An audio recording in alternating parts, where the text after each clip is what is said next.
मोदी सरकार को भारत के लिए काम करने में बहुत परेशानियां होती हैं, पर जहां बात चीन की आती है वहां मोदी सरकार एकदम सजग हो जाती है।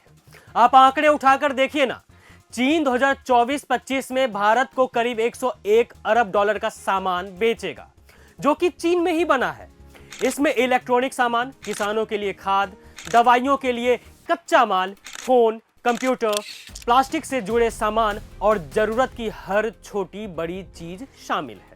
आंकड़े ये भी बता रहे हैं कि हर साल चीन से आने वाले सामान की खेप बढ़ती जा रही है। जैसे अप्रैल 2023 से जनवरी 2024 तक चीन से 85 अरब डॉलर का सामान भारत आया था।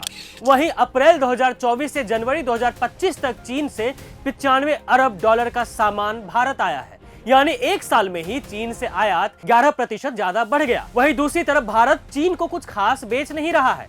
भारत का चीन के साथ व्यापार घाटा 83 अरब डॉलर तक पहुंच गया है। मतलब साफ है कि मोदी सरकार की महान नीतियों से चीन मालामाल हुआ जा रहा है, तो वहीं भारत की अर्थव्यवस्था डावाडोल हो रही है। और एक बात जानिए कि मोदी सरकार में चीन भारत को लगातार धोखा दे रहा है। रूस में हुए ब्रिक्स समिट से पहले चीन ने कहा था कि वह बॉर्डर पर डकैती नहीं करेगा, और मोदी सरकार को चीन पर भरोसा भी हो गया था। जबकि कुछ दिनों पहले खबर आई थी कि चीन अरुणाचल प्रदेश की सीमा के पास 90 गांव बसाने की तैयारी कर रहा है। मतलब क्या ही कहें, अमेरिका भारत का अपमान कर रहा है, भारतीय प्रवासियों को जंजीरों में बांध कर भेज रहा है। वहीं अब चीन 90 गांव बसाने की तैयारी कर रहा है और मोदी सरकार चीन को फायदा पहुंचा रही है। चीन ने अरुणाचल प्रदेश की 30 जगहों के नाम बदले। चीन ब्रह्मपुत्र नदी पर दुनिया का सबसे बड़ा बांध बनाना शुरू कर चुका है। ब्रह्मपुत्र नदी घाटी में 67.22 किलोमीटर लंबी सड़क भी बना ली। चीन ने लद्दाख क्षेत्र के हिस्से पर 2 नए प्रांत बसाए। चीन ने पूर्वी लद्दाख के पेंगोंग त्सो झील पर एक ब्रिज भी बना लिया है। चीन पेंगोंग त्सो झील के पास मिलिट्री बेस बनाया है, जिसमें अंडरग्राउंड बंकर भी है। उसमें वह हथियार, ईंधन और बख्तरबंद वाहनों को स्टोर कर रहा है। और मोदी सरकार सिर्फ मुंह देख रही है, और नहीं तो क्या। चीन एक वाटर बम तैयार कर रहा है, जो एक बार बम किया तो जान लीजिए कि भारत का पूर्वोत्तर इलाका एक बार में तबाह। पलक झपकते ही असम, त्रिपुरा, मेघालय, मिजोरम, मतलब भारत का पूर्वोत्तर इलाका ही बर्बाद हो जाएगा। एक ही झटके में पानी ही पानी आपको देखने को मिलेगा। चीन दुनिया का सबसे बड़ा डैम बनाने के लिए अपनी जिद पर रहा है। चीन चाहता है कि वह भारत को हमेशा डरा कर रखे, ताकि वह बॉर्डर पर अपनी मनमौजी कर सके।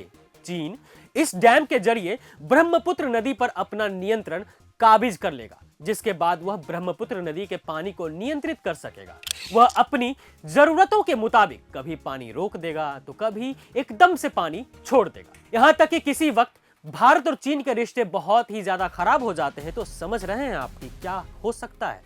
कुछ दिनों पहले यह भी खबर आई थी कि चीन ने बीते 8 सालों में भूटान बॉर्डर के नजदीक 22 गांव बसा लिए हैं।